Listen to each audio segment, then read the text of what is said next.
Lupak na sir. Pinakagang salamat ma'am ha. Actually si ma'am nagdugay na nag-chat ako si ma'am. If I'm not mistaken, if I remember, that was October. Oo. Thank you so much ma'am. Kung kato ka pa na kita sa interview sa kapuso mo, Jessica Soho, katong boxing sa bahay, you can still watch. Just visit the official Facebook page. It's Pia Bruno Forstrand.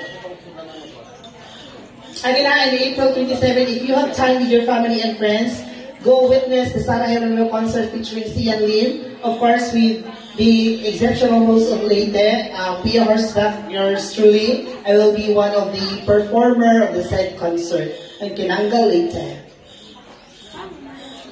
Okay, ito nga rin sa tunga, ma'am and sir. Oh. Hungintan niyo mo imong asawa.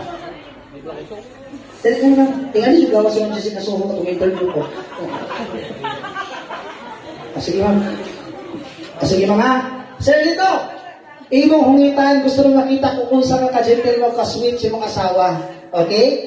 In 3, 2, 1. Gigutom po ito ang sali. Ikaw po ng sali, imong hungitan, imong kapikas sa kinabuhi. Ay, isa ka dali. Gigutom ka, sir? Ispo ka ba? Papaka na to. Kiss na, kiss. Sa akong tanang buhay, dugan ako na, sir, nasa na sa dito! Nasa lang! Ikilisya ko ay. Oh, bakit kita sa inyong kasal? Kiss. So ako wala si father, ha? Hey! Lito Estrada, you may now kiss the host. Ay, sorry. Mr. Lito Estrada, you may now kiss your wife. Nung pag-kiss na ako?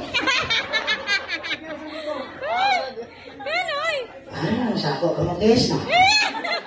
Bitaw, picture na sila nga nagulit mo sa kuwan, sir. Dali, sir.